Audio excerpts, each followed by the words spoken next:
Elaine Williams, and we're going to be talking about being sober and what that means and how do you do it and why would you do it and is it that hard to be sober and all those things. All Hi, right. Heather. I'm so excited to be here and talk about this whole sober, curious thing, right? Yes, and you are part of my inspiration for stopping drinking because let's face it, I'm a fun person and Very I fun. I can be fun without alcohol. Like some people I know they're shy, they feel like they go to a party and they're like I want to loosen up, I want to have a drink and I don't need that. Like that is not why I drink. Yeah. And and then I have to ask myself like why do I even drink? Like I feel it's like it's just become like a habit.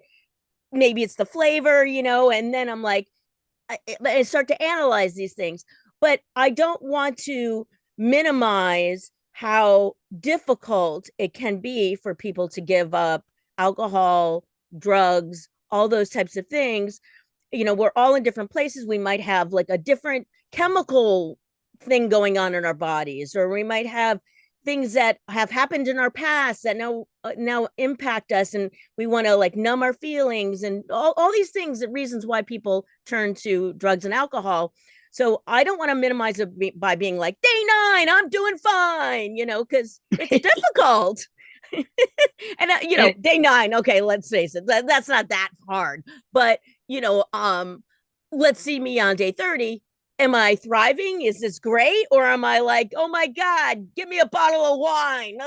right. So Yeah, no, I tell me mean about you going sober. it's a great topic. Yeah, so when I was 3, no, I'm just kidding. I'm blessed to have 24 years and I did not want 24 to years of come. being sober? Yes. Wow. Yes. And for the longest time, I was what I would call a high functioning. And I want to talk about that just because there's still the stigma. There is still a stigma. We've come a long way. And that's why I love that we can have this conversation. And there is a whole movement of people who are like, I'm tired of putting this is expensive. It's empty calories. It is a poison for your system, and I know their countries they depend on it, and I've studied wine, and so I have a lot of admiration. I think what happens is alcohol is just such a powerful drug. It is the most lobbied and advertised drug in the world, and I think because we've had this relationship with it as humans, we're like, yeah, it used to be safer to drink a beer than our water. Early Mm-hmm. Americans were like drunk a lot or had a lot of alcohol because it was safer because we didn't have safe water. Yeah, they So, would have a bucket with right, but it was like a it was lower alcohol, but they would yeah, it like was scoop lower it up and alcohol. yeah, But right. yeah. And so we and there's been temperance movements off and on for years and generations. But I think what happens is because we have this long relationship with it, we're like, oh, just and meanwhile, there is a certain population who has a propensity towards addiction. And so I just think the more we can educate, the better. And so, I came from a family of alcoholics. My grandparents, both of my grandfathers had trouble with alcohol. My uncle came to my sister's wedding wasted at 11 in the morning. I was standing outside. I was the only maid of honor. I was with her. And I'm like, who is that poor homeless man? He looks like he's going to fall over. Oh my God, that's and it was like, Yeah. whoa. And then luckily, I grew up, um, I was manipulated into having with Mm-hmm. some neighbors, and then my dad's cousin who later went to prison for pedophilia, who's on the National Sex Register. And so I had a lot of shame. Mm-hmm. And my parents divorced when I was 4 in the 70s, and it seemed like nobody else got divorced, which is not true. But in your brain, you think something is wrong with my family, something's wrong with me, something is wrong with the world. And I remember having this empty feeling, this empty hole I was trying to fill up. Now, I couldn't articulate that. But so first it was food, like, oh, food is kind of love. And then thank God I found theater. And I was in The Sound of Music and I was like, oh my God, applause. And theater's like family. And I was like, family. I was searching for love.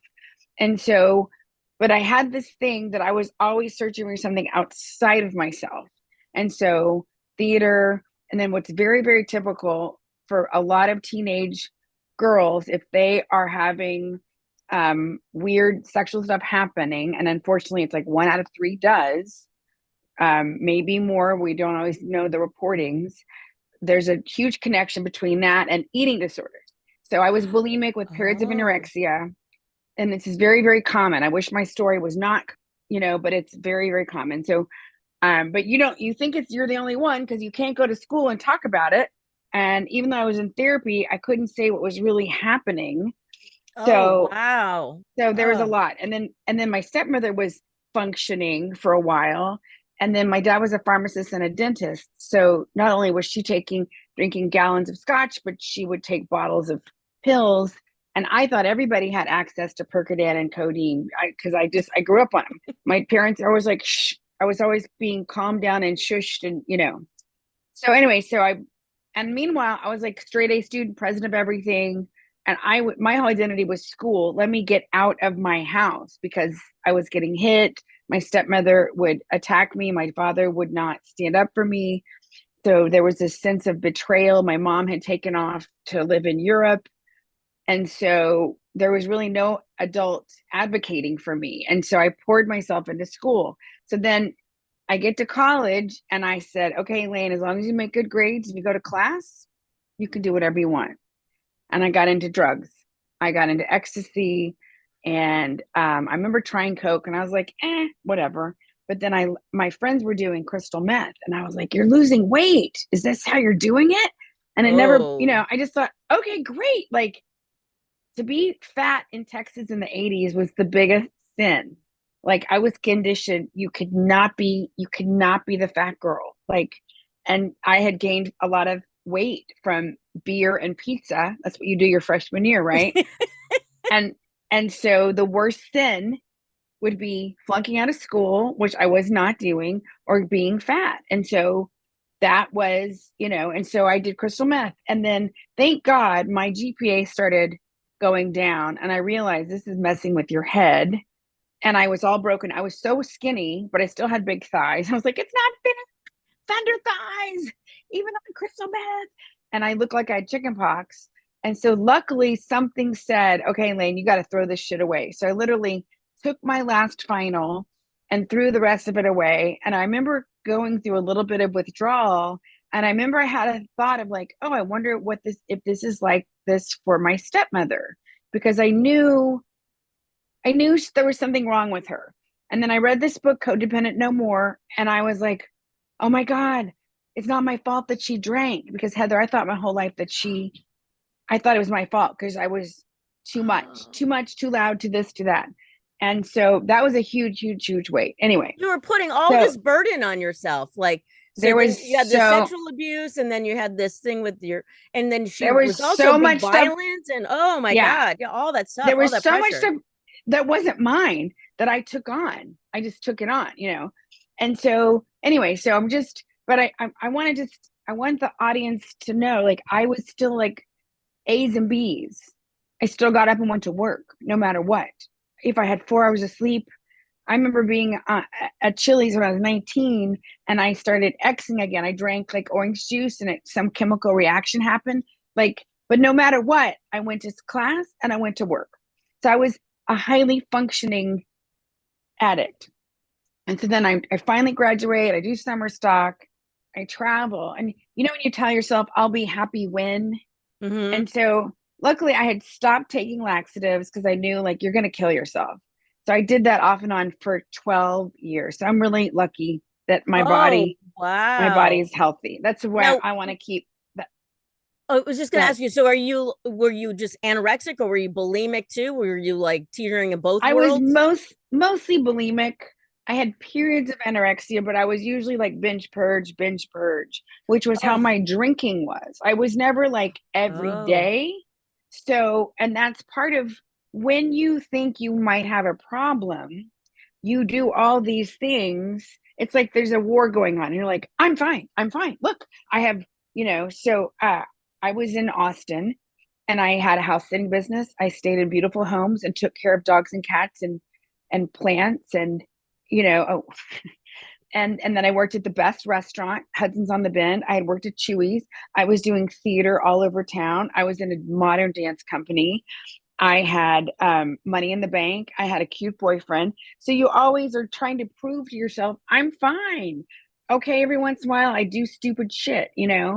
So I was what I call highly functioning.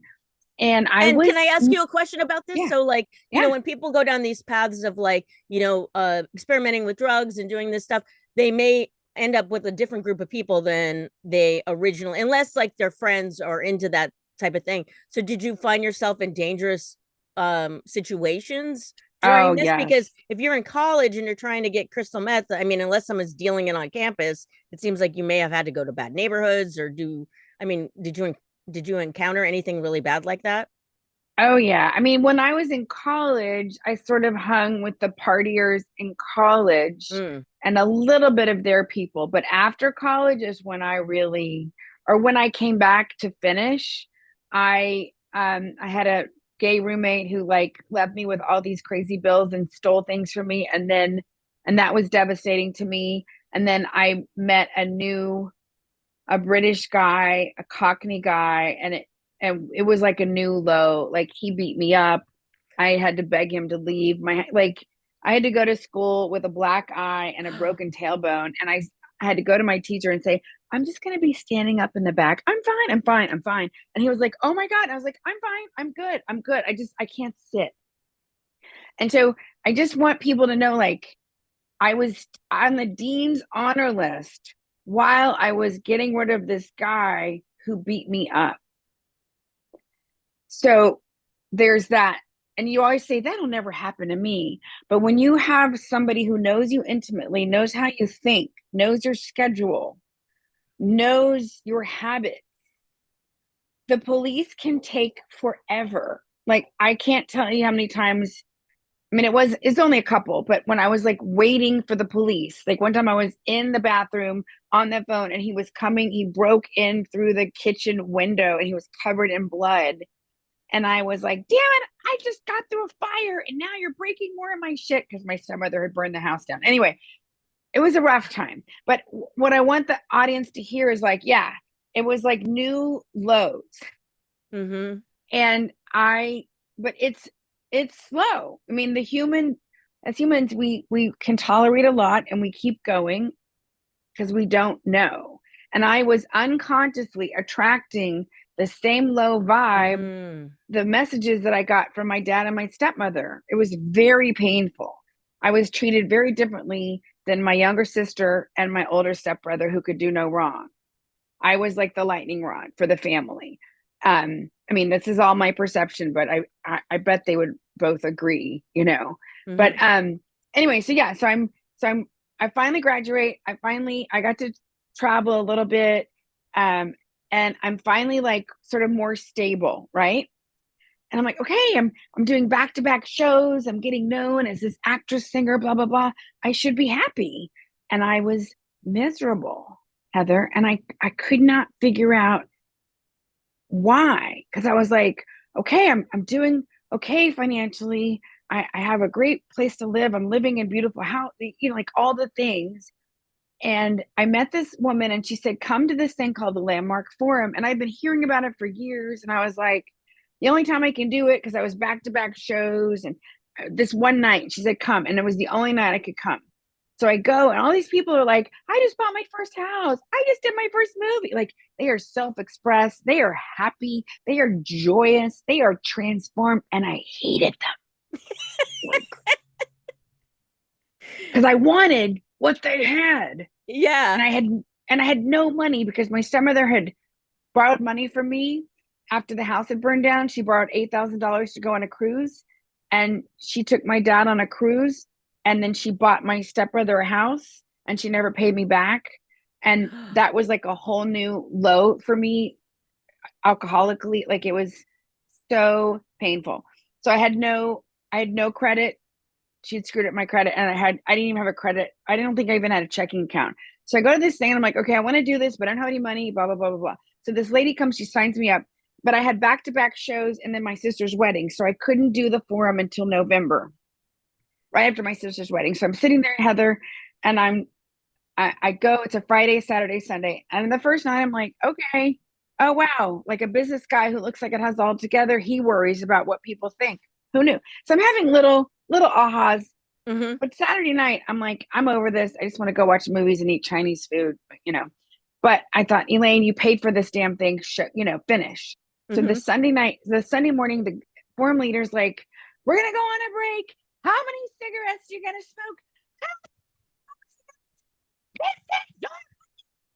And I swear to God, like, and he'd been talking all weekend about like getting off it, forgiving people, just getting off it. Would you rather be Mm-hmm. right or would you rather be happy? Like really Mm. taking responsibility for your life. Because I was a big victim and I had a lot of self-righteous, but who is that hurting? Me, right? So I feel this, I swear to God, Heather, it's like these hands of God picked me up and carried me to the payphone. It's a payphone. It's a phone in the wall, which is what we used to have if you're under 30. So I'm like, and I'm like ugly snot. I'm coming undone. I'm like sobbing, weeping, not like and my dad's like, I said, I love you and I forgive you and I hope that you can love and forgive me. And he's like, okay, how's your car? And I realized in that moment, that's how he has loved me. He's always worked on my car for me, but I didn't let it in because it wasn't purpley and theatrical. Like that's Mm. his language. So that was like, and then I get on the phone, my stepmother, we're crying. I'm crying. I love you and I forgive you. And in that day, Heather, I felt black clouds of energy leaving my body. I was shaking, I was quivering, I was hot, I was cold. It was like a spiritual awakening. And I was like, and I literally could see black energy leaving from my periphery. And I was like, I don't know what's happening. I don't know what's happening. But it was like 20 pounds of shit. And because you know how like you need to forgive, but how, and Mm-hmm. so I just remember thinking, okay, I got to do more of this shit. I don't know what just happened. So I did more landmark stuff. And so I'm fine. And by this time, I knew, like, okay, I can't do any more drugs. I got to grow up. I'm 30, for God's sake. So no more drugs, no more laxatives. So my last thing is alcohol. And I'm finally dating this guy. And he really, it seems to be like a good guy. He really cares about me. And he knows I'm moving to New York. It's my dream. And I had all these people in community saying, when you move to New York, isn't your dream? How can I help you? How can I help you? So it was like irritating, but supportive. Mm-hmm. And there was so much love coming at me, Heather. People were giving me going away presents and money to move and brunches. And I could not, it seemed so funny. Like my whole life, I wanted love and it was coming at me. And I was so overwhelmed. I took half a Rohypnol, which is the roofie drink. And then I was Oh. drinking all day and I was trying to pack and I went out and I was saying goodbye to people on 6th Street. And the next thing I know, I'm in a blackout and I'm at the curb right next to my car. And these guys are shining their flashlights. And I'm like, that is so rude. Hello, officer. Hi. So I was wasted. But I knew my Texas driver's license 125-88675. I have no idea how I can still, And they said, and they should have taken me to jail because I was publicly intoxicated. Thank Uh-huh. God I was not behind the wheel of my car. They poured me in a cab. The next day, my boyfriend at the time was like, I can't do this. If you're going to drink, you have to go to New York by yourself. And I was Mm-hmm. like, okay. My denial was so strong. I kept thinking, it's just because I'm moving. It's just because I'm stressed out. I've never moved out of state. It's just because I'm moving. So I go to my first AA meeting and they go, it doesn't matter if you're from Yale or jail. And I thought, oh, these people, Yeah. this is not me. I have money in the bank. Can you hear the ego? And so I literally go to my first thing. I'm like, okay, I'm not going to drink. And so I get on the plane the next day with 4 suitcases. And my friend is picking me up. And I said, Kenny, I'm not drinking. And he said, okay, because half of his programs are people are in program. So I'm on the plane and I'm like, well, I could drink like nobody's around. No, I'm not anywhere. I'm not in Texas. I'm not in New York. It doesn't count. It's the air. It's space, right? And I heard this voice go, but you gave your word. Mm. And that was not me, Heather. That was God. And that was Landmark, because Landmark, all those programs I had done, the forum and advance and SLP, I'd done 2.5 years of honor your word, honor your word, honor your word, integrity, integrity, call your coach. If you're screwed up, call your coach. If you're stressed out, call your coach. And that training is what got me sober. Now, AA was a part of that, but I am very clear, Heather, and I get choked up. I just celebrated. I'm so grateful. I'm so grateful that I had that spiritual awakening and I did all those programs, because I know I'm so stubborn. If I had just gone to meetings in New York, I would have been like, these people are crazy. I'm Mm-hmm. fine. And I would have continued to be like a functioning alcoholic and probably would have drunk my dad to death, like I just, or have a slow, painful death of denial, which to me is even more torturous. So I'm so grateful that I did the Landmark Forum, because I'll just, sorry, this is so long, but No, I'm this is totally hoping, fine. I'm telling this story because I know it helps people. Yeah. And I personally have helped people a tiny bit of their journey. I've helped people get sober. And so that's why I tell my story anytime I'm asked, because I don't want people to suffer. And there are people all around us who are functioning alcoholics who are just living quiet lives of isolation and loneliness and dread. And you don't have to do it. I'm Mm-hmm. not saying that, some people are just social drinkers and then they decide they want to have a break or whatever. This is a tricky disease, Heather. I've seen people who've never drunk and they pick up and then they are like off to the races. I've seen people who drank fine for a long time and then something happened or trauma came up. Like it's just, it's not logical, and Mm-hmm. it's tricky and it's very hard if you have not been exposed to addiction. So, fentanyl, that's a whole nother thing. And by the grace of God, I didn't try it because I would be dead. And thank God I'm scared of needles, because I would be dead. Because I was like, let's go. I'll do anything one. That was my motto. So just to complete this long ass story. So I'm in New York. I'm like, what the hell? I go to my second meeting on Park Avenue and I meet these women and they're like, don't drink if your ass falls off. And I'm like, what is that? But, and thank God I kept going, because I kept hearing stories, Heather, of like judges, lawyers, doctors, teachers, housewives, like smart people, good people who had lost everything because of drugs or alcohol or both. I mean, people who were like, I cannot believe I'm on the streets, but I am on the streets. And it scared me just enough to keep going. But the whole first year, I was just like, ugh, I was sort of phoning it in, like, Mm-hmm. these people, okay, I guess I'll go. I was very like, and then I had a new emotional bottom.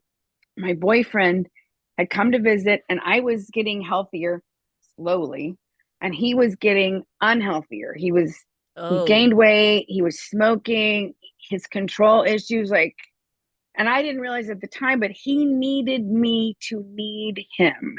Mm. And he had his own addictions that I wasn't aware of.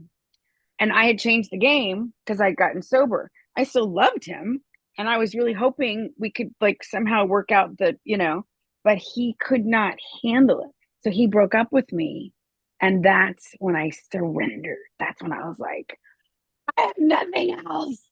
And that's when I just fully surrendered. I went to a different home group. I got a new sponsor and it was like a new, I didn't, it wasn't a bottom of drinking, but it was a new emotional bottom. And I've had quite a few, but I'm truly grateful because I've learned to keep trudging. And usually there's a lot of tears, but I've learned that there's always more freedom and more beauty on the other side.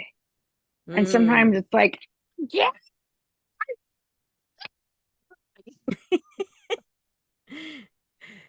Anyway, so that's my story. And I Wow. just tell, yeah, So I'm it, lucky to be alive. yeah, and well, I mean, so many things in there. I mean, just being a woman alone, we can put ourselves in dangerous situations, and then being intoxicated, you know, date rape, all kinds of things that could, happen. But that story with you taking the roofie Bro, and the yeah. I mean, had you taken that before? Like, did you think that you could mix that with alcohol? Like, I mean, was that? I mean, roofies is like a fairly new term. Was that something that was around in your world that you thought, like, oh, I'll just take this, or was that an experiment on that day, or it was just I always forget this part. So the anxiety that was coming up for me, like I had this cute little life in Austin and it was working, except I knew I wanted more, but I was so scared.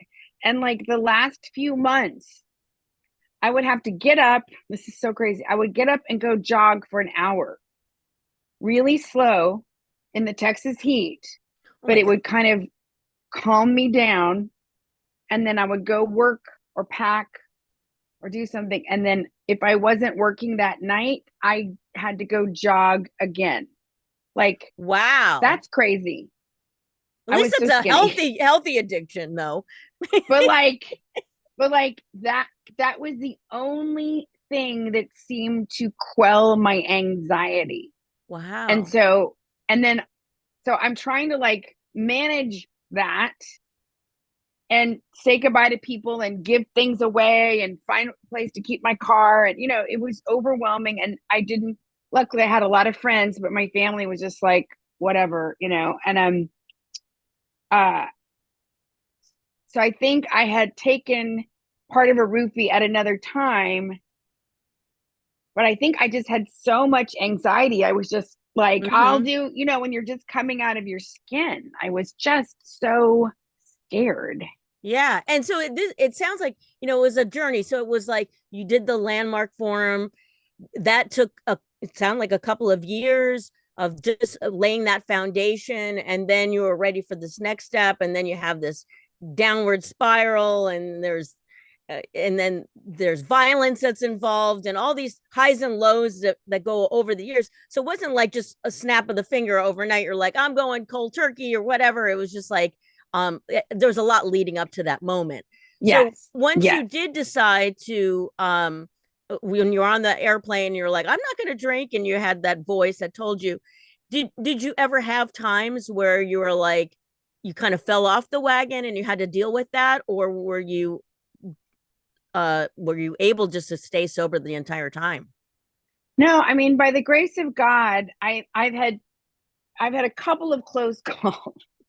So one time at work, and okay, I I mean, mean, you we've don't got time. you don't have to talk about it. I mean, I'm No, no, just no. Like, curious. so I mean, to me, this is funny. So I'm training at this New York City steakhouse in Midtown, literally 2 days after 9/11. So nobody's there.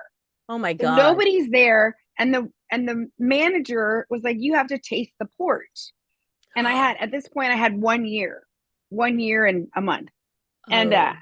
and all these other waiters are just watching because everybody's bored because there's no customers. And so I'm like, well, I don't really drink because I just don't, and she was like, you have to taste it to work here. And I was What? like, well, I'm on antibiotics. And she was like, she felt threatened. So she was like, you have to taste it. And I could tell, like, if I didn't taste it, I was not going to get to keep training. So I said, okay, okay, okay. So I went, oh, yes, it's very tawny. And I took notes. Mm-hmm. And then the second one, I got a drop on my tongue.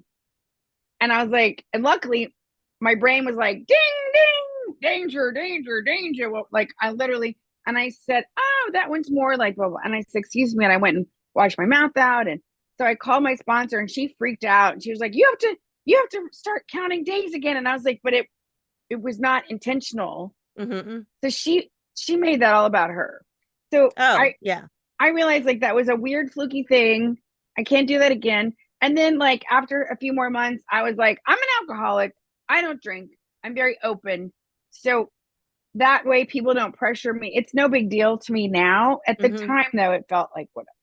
And then one time I grabbed a water bottle out at a comedy condo in San Antonio. I was doing comedy at River City Comedy Club, and my friend was picking me up to go to an AA meeting, and so I grabbed this bottle, and I'm like, Oh, it was like vodka or something in there.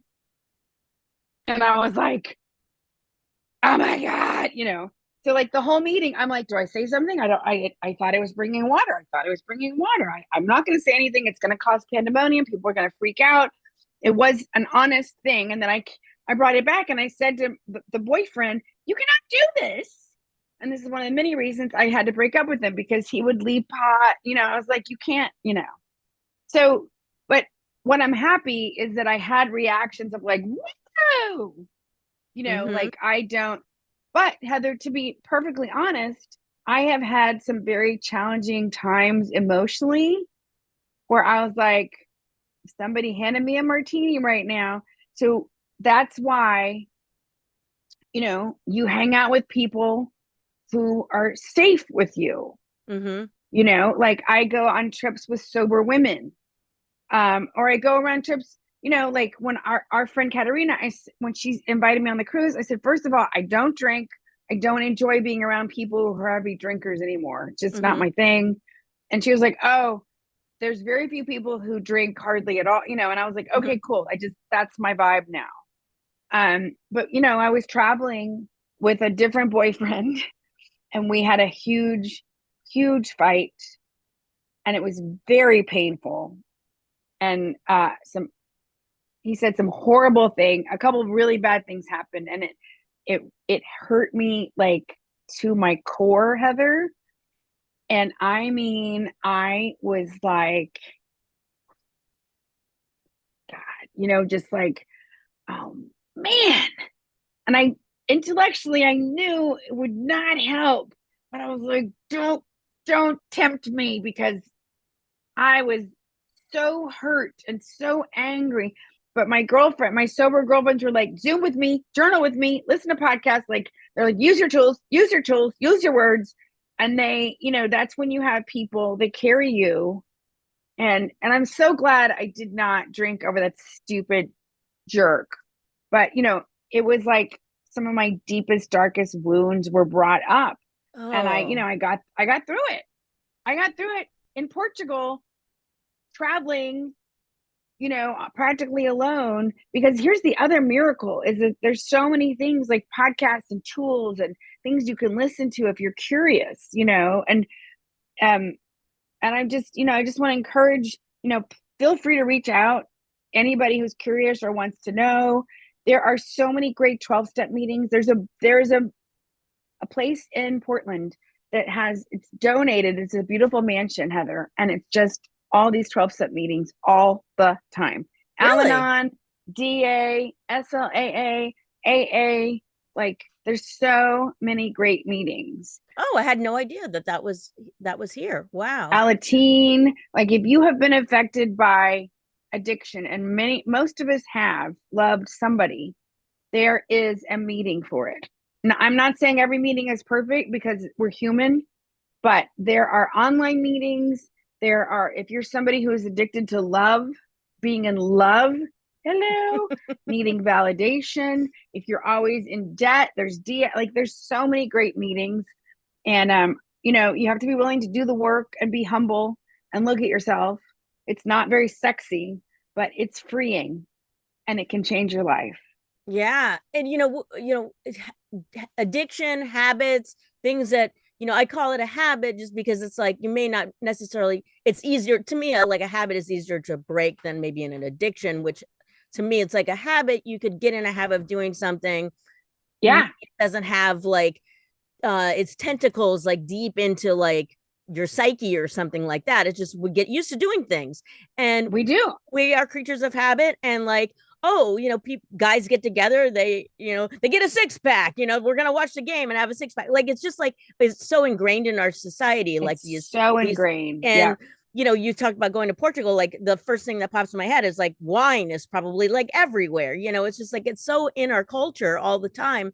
And, going on a cruise, like, oh, so my brain is, I think about like, okay, is it something I've paid for? Then I want to take Right. advantage. So like on the Right. I cruise, got to get like my money's I worth. got to get my money's worth. So like on the cruise, drinks are included. I'm like, okay, coffee drinks. So I'm getting sugary coffee drinks. I'm getting sugary alcohol drinks because it's included, and I want to get my money's worth. And not really thinking about like the long-term effects on my body, like weight, or like, am I gonna like a sugar crash later on or whatever. I'm just like, I'm getting my money's worth. So like, so to me, that's like a deep-seated thing that I have to work on myself. Like, okay, it's not about, why do I think about getting my money's worth out of my health rather than, Right. Well, and can all I these say, like because things. I remember, I was at a meeting and this woman was like relatively newly sober, like 3 months. And she was like, I'm so, we're going on this cruise and but it's free. And I said, here's the thing. It's not free. If you know you have a problem with alcohol or you are committed to your health, and you know that once you put this thing in your body, all bets are off. You can end up naked in Mexico. You can end up, you know what I mean? Like, who knows what you can make out with the waiter in front of your husband and it's your 35th anniversary. Like, that's kind of stuff is what happens. That's not free. So it's like, it's a reframe. But Mm-hmm. I get it. Like, yeah, I want to get my money's worth. But, what could you have, like club soda with a splash of cranberry or, Right. yeah, Exactly. And we had talked about like, sometimes it's just, you just want to drink out of a fancy glass, and right. you don't have to put alcohol in that fancy glass. It's just that that's what's normally served in a fancy glass. So you just request it. Hey, if you're on a cruise, they're going to put anything in a martini glass if you ask them. But and then also this idea of um giving up something and like swapping it out for something. So I've been trying that thing of like, and probably eating way too many sweets. So when That's you're, normal. That's yeah, absolutely normal. and I know some people like they turn to cigarettes, which is not a healthy thing either. Or, a lot of people, I live in Portland, pot is everywhere. Like that, but that's not my thing. And nor do I want to like go down that road either. So when you were giving up drinking and it sounded like the pills and all that stuff you pretty much had dropped, and then it was just the alcohol. How did you deal with that? Was there something you substituted? I know you like to Oh yeah. jog. Was it that? Like, I what was did you do? terrified, Heather. I was so scared that I was going to pick my laxatives back up, the food. Oh. Do you know what I mean? Because that had Mm-hmm. been one of my first things and I thought that I had conquered it. And so the first 2 months I was like, I would lock myself in my apartment on the weekends. And so I knew for me, I needed a lot. I needed to be busy. And I remember Mm-hmm. this one was like, "Oh, you're newly sober. You should just be lounging and watching movie." And I was like, What? "No, no, no, no, no, not for me." Like, that's me staying at home was when I used whatever. So I knew I needed. So I was like working, acting class. I went jogging all the time. I think that doing energetic things can help get the because think about it. Why do we want to medicate? And especially at nighttime. Like I call it my afternoon spinning. Like I have two businesses and two aging parents right now. So I got a lot on my plate. And so usually by 3 or 4, I'm like, I didn't get, I'm a little wound up. Mm-hmm. Well, I have been meditating for like 10 minutes. I do it in the mornings, but usually in the afternoons, I'm spinning, and that's when I want crap, Doritos, Dr. Pepper, all my things that don't make me feel good. I think they're a treat, but are they? They make, Doritos like orange breath, like, ooh. But anyway, so since I have been taking that time, which is counterintuitive, to stop and sit, my anxiety is like, Wow. it is. And here's the thing, I had to come to that. I have known to do that. People have told me to do that. People have suggested to do that. forever. But I finally had to be ready. So it's like, there's one of the things is like, pray for the willingness to be willing. Mm. So, no, at the end of the day, Heather, I think a lot of us have anxiety.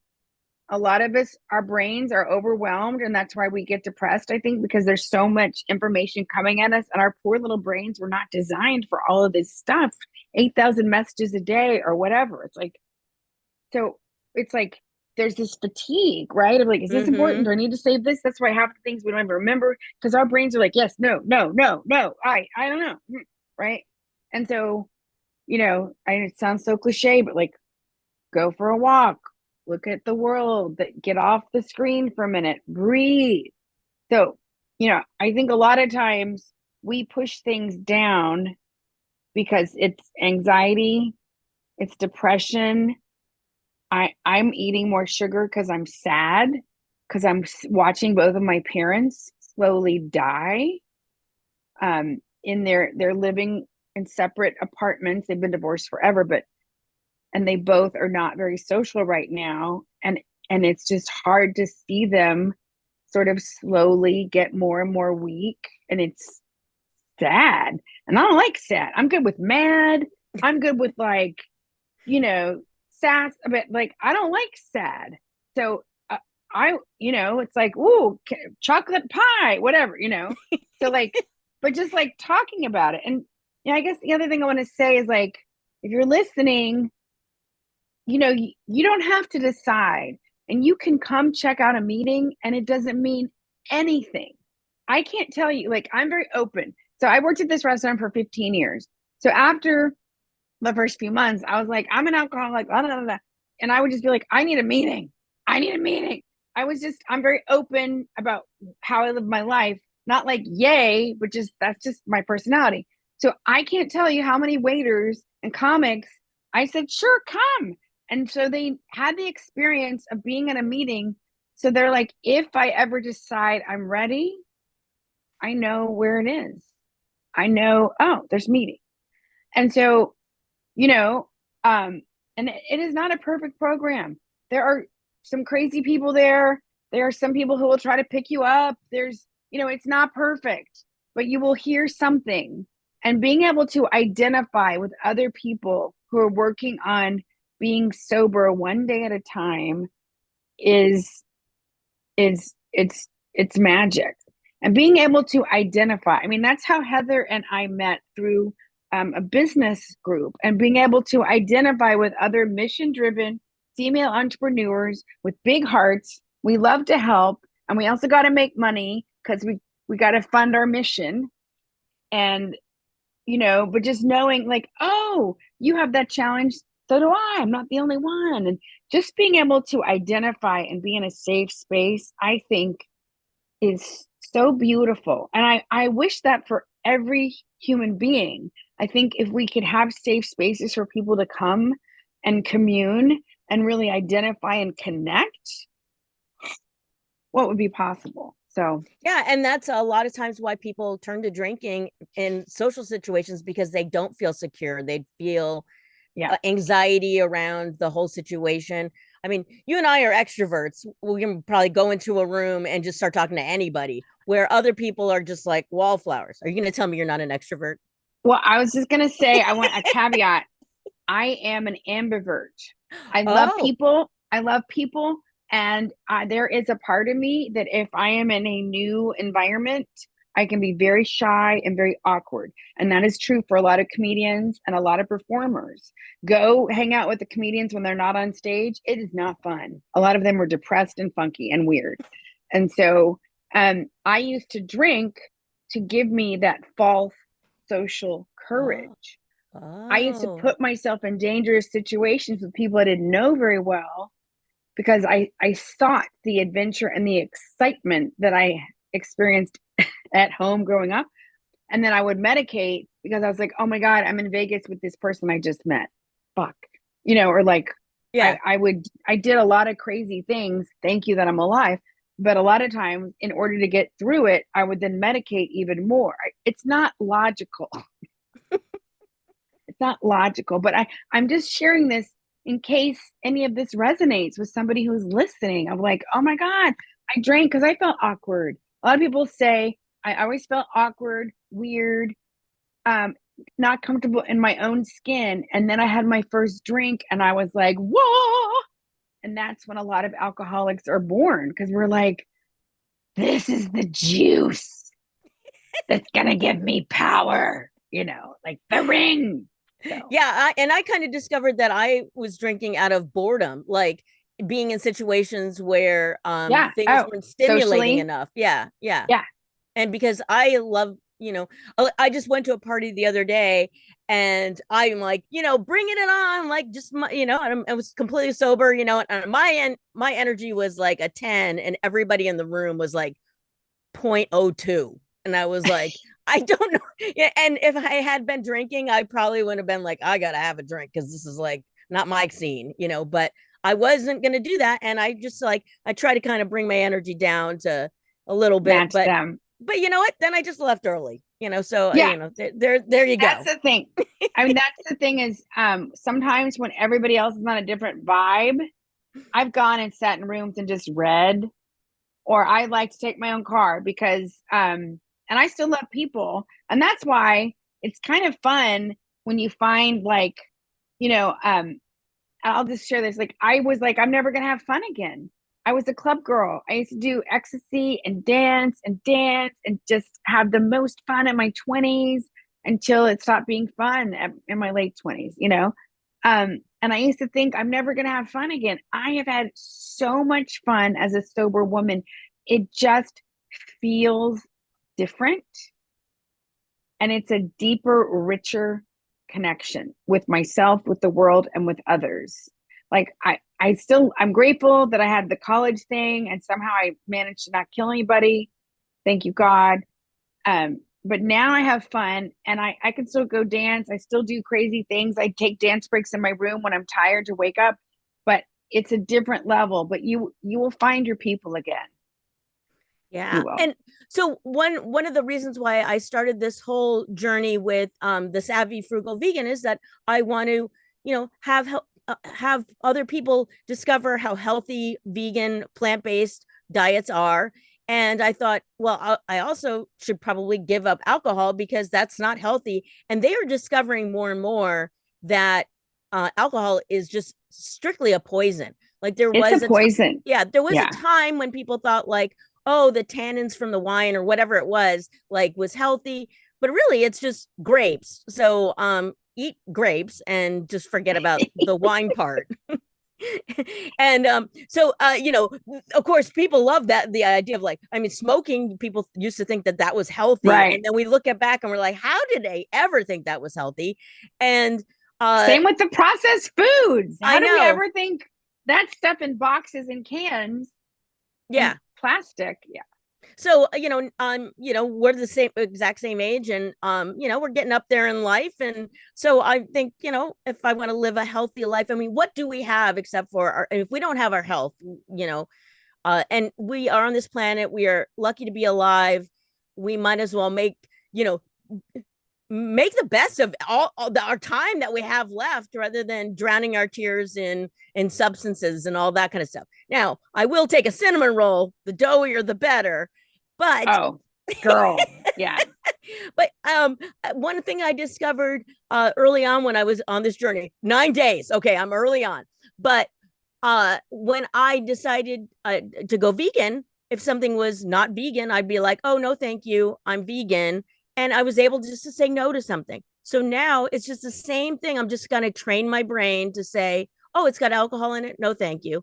Now I'm going to have to miss out on my sister's bourbon balls this Christmas because, I think also like having a taste of something like that is probably like, it could be a trigger. Like you were talking about, like that wine or the vodka. Luckily you didn't go down that path, but, Yeah.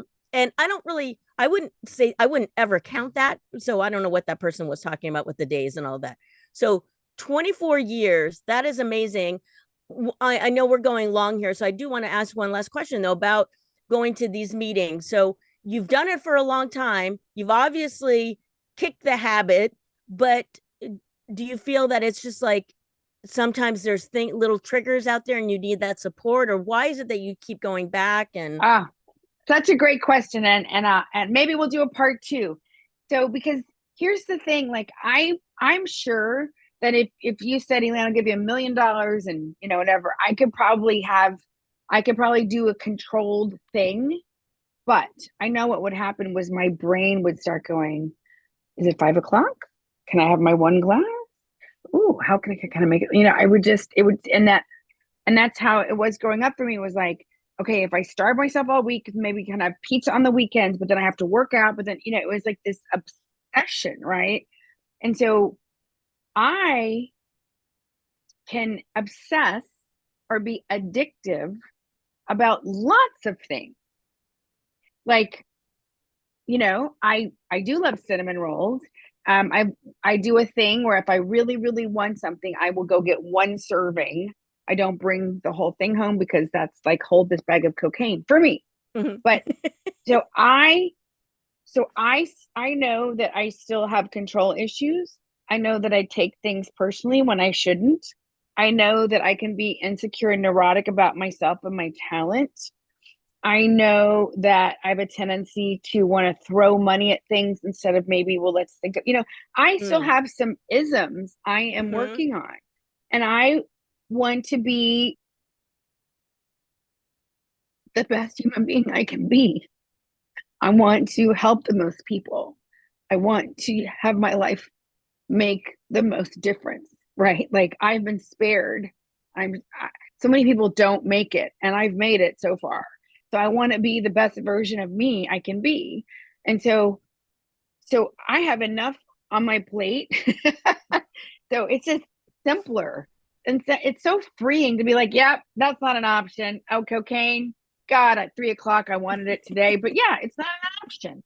I don't even, like those aren't options because there's plenty for me to work on. And that's why I love the 12-step program because you can peel away another layer and another layer. I'm going through the steps Mm. again with my sponsor. 24 years. I have no idea how many times I've gone through them because there's always just another layer to peel away, Mm. which can be like, are you kidding? But it's like one day at a time. But if I don't go to a minimum of 4 meetings a week, I mean, I've gone for 2 weeks or whatever, but I like to hit 4 meetings a week. That helps me just like stay focused. I'm in my peaceful sage, my humble servant. If I if I'm too dry, I'm reactive. I take things personally.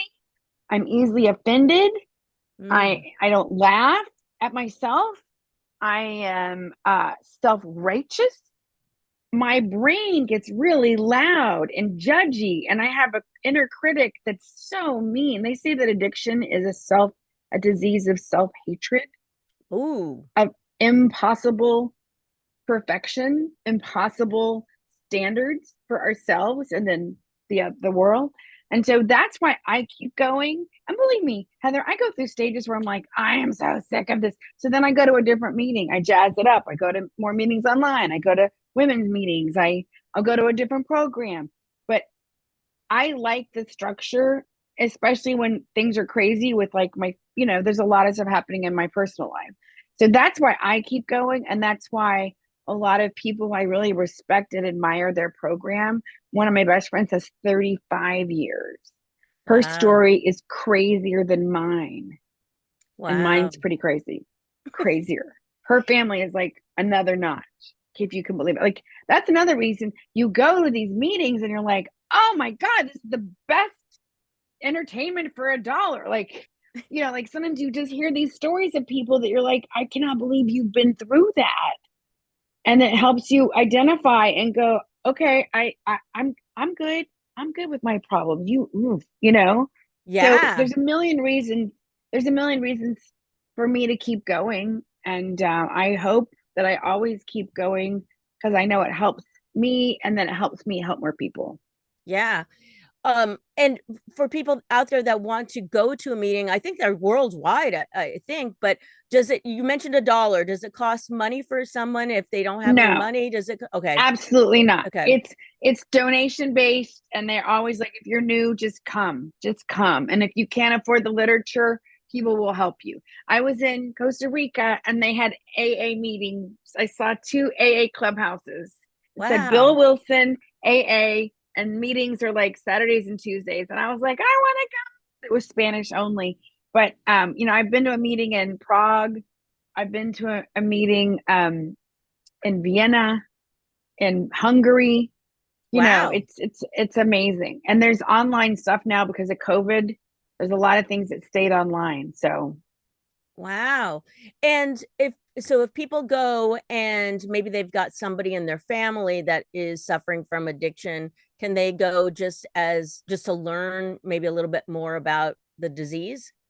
yeah, that's a great question. So there are all kinds of meetings, and unfortunately AA is run by volunteers, so it's imperfect, but you can just look, and it says open or closed. So if a meeting is closed, that means you must identify as the only requirement is the desire to stop drinking. So if you think Okay. that might be you, you don't have to be sure, but if you are like, I don't know, you can go. If you're like, I just want to find out about blah blah blah to help Aunt Sue, then you can go to what they call an open meeting of AA, and you can always ask. And then you can also, I strongly recommend Al Anon.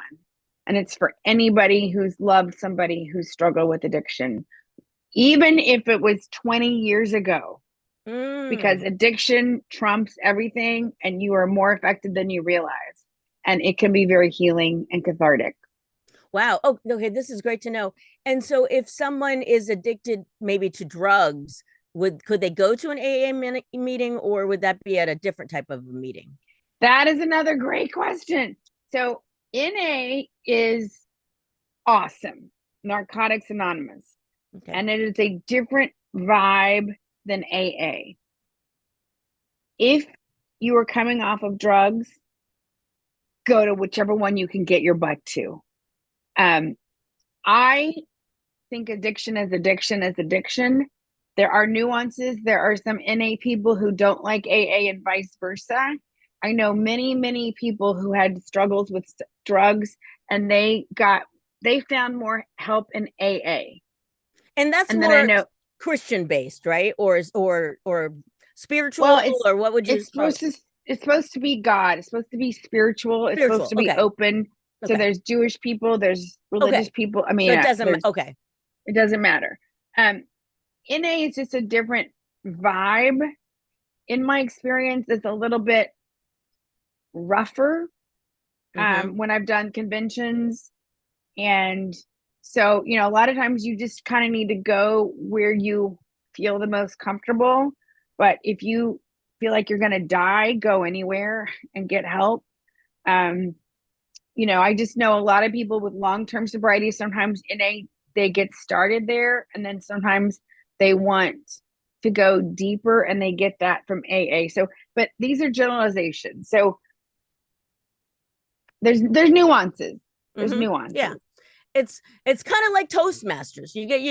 They've got meetings everywhere, and you can go check them out for free. And Yeah.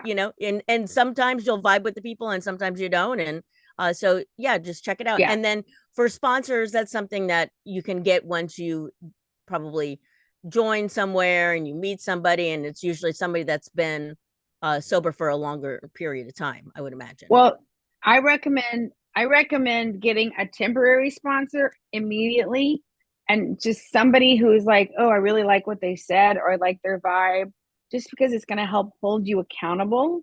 Okay. I went to my second meeting and these women were like, don't drink if your ass falls off. And then they're like, you have to know which meeting you're going to every day. And I was like, oh, don't hit me.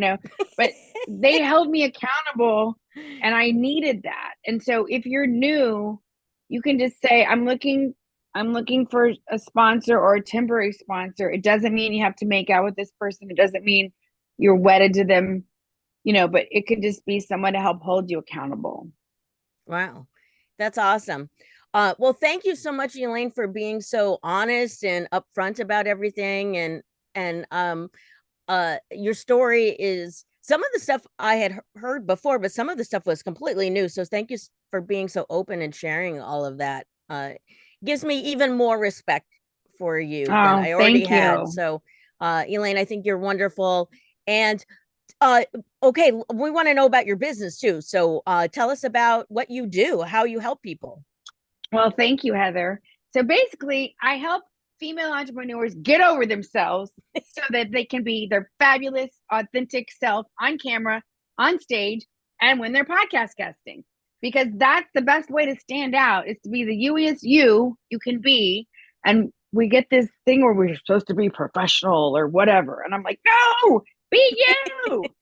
And so I love doing that. My companies Captivate the Crowd. I've had the pleasure and honor of working with you, Heather, and I'm working on a bunch of different retreats and some cool things coming up. And my own podcast is coming out, and I can't wait to have you on it.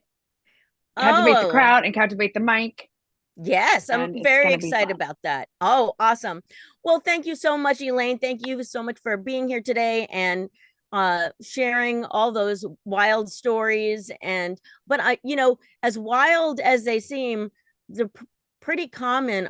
Unfortunately, those types of things are very common in our culture. Very common. Yep. Yeah. And if it hasn't happened to you that's listening, it's probably happened to somebody that you know that's very close to you. So thank you so much for sharing. And sharing is caring. I forgot who says that, but Yeah. Well, I always think if I can help one person not go into addiction or stay there, there's hope, there's help. It's never too late. It's never too late. So thank you so much for having me. And yeah, maybe we'll do a part two when you hit longer. yeah, I love it. All right. Thank you.